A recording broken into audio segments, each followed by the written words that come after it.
ഇന്ന് നമുക്ക് ദേ ഈ 2 മെറ്റീരിയൽ നല്ലൊരു അടിപൊളി അംബ്രല്ല കുർത്തി ചെയ്തെടുക്കാം. അപ്പം നമുക്ക് കസ്റ്റമർ ദേ ഈ 2 മെറ്റീരിയലാണ് തന്നിട്ടുള്ളത്. അജ്രക്കിന്റെ മെറ്റീരിയൽ ഉണ്ട്, പിന്നെ സെറ്റ് മുണ്ടിന്റെ പോർഷനും കൂടെ തന്നിട്ടുണ്ട്. അപ്പം ഈ 2 മെറ്റീരിയലും തന്നിട്ടാണ് കസ്റ്റമർ നമുക്ക് ആ ഒരു ഡ്രസ്സ് ചെയ്യാൻ വേണ്ടി പറഞ്ഞത്.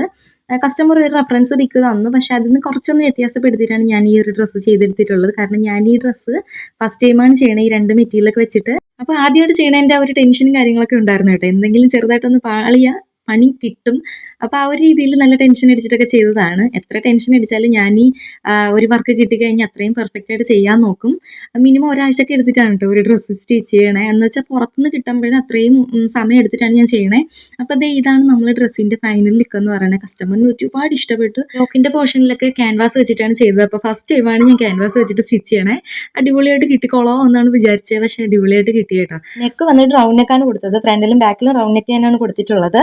സ്ലീവ്സ് വന്നിട്ട് 3/4 സ്ലീവാണ് പറഞ്ഞത്. അതിൻ്റെ എൻഡിൽ ഞാൻ അജ്രക്കിൻ്റെ മെറ്റീരിയൽ വെച്ചിട്ടൊന്ന് സെറ്റ് ആക്കിയിട്ടുണ്ട്. അതുപോലെ തന്നെ ബോട്ടം എൻഡിലും ഫുള്ളായിട്ട് അജ്രക്കിൻ്റെ മെറ്റീരിയൽ തന്നെയാണ് കൊടുത്തിട്ടുള്ളത്. അപ്പോൾ ഈ ഒരു ഡ്രസ്സ് കസ്റ്റമറിന് ഇഷ്ടപ്പെട്ട്. നിങ്ങൾക്ക് എങ്ങനെ ഉണ്ടെന്ന് ഒന്ന് കമൻറ്റ് ചെയ്യണേ.